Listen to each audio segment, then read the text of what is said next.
एक छोटे से गांव में रामू नाम का एक किसान रहता था। उसके पास जमीन तो थी, लेकिन हालात बहुत मुश्किल थे। हर सुबह सूरज निकलने से पहले रामू उठता, अपने खेत की ओर चलता और मन ही मन सोचता कि आज का दिन शायद कुछ बेहतर होगा। सूखी जमीन, फटी हुई मिट्टी और आसमान से गिरती तेज धूप उसके हौसले को रोज परखती थी, लेकिन फिर भी वह हार नहीं मानता था। उसके हाथों में छाले थे, चेहरे पर थकान थी, लेकिन दिल में अपने परिवार के सपनों की आग जल रही थी। कई सालों से बारिश नहीं हुई थी, कर्ज बढ़ता जा रहा था और साहूकार बार बार पैसे मांगने आता था। रात को रामू अपने छोटे से घर में दिए की रोशनी में बैठकर सोचता कि आखिर किसान की जिंदगी इतनी कठिन क्यों होती है।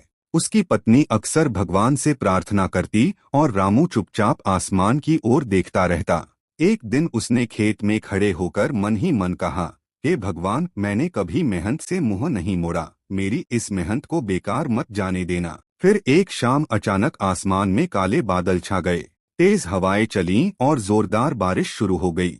बारिश की बूंदें जैसे रामू के सूखे सपनों को फिर से जिंदा कर रही थीं। उसने नई उम्मीद के साथ बीज बोए और दिन रात मेहनत करने लगा। समय के साथ खेत हरे होने लगे और फसल लहलहाने लगी। उस हरियाली को देखकर रामू की आंखों में पहली बार सुकून नजर आया। जब फसल पककर तैयार हुई तो रामू ने उसे काटा और बाजार में बेच दिया।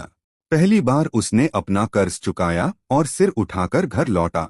उस दिन उसकी आंखों में आंसू थे, लेकिन वो दर्द के नहीं बल्कि जीत के थे। आज रामू का बच्चा स्कूल जाता है और घर में शांति है।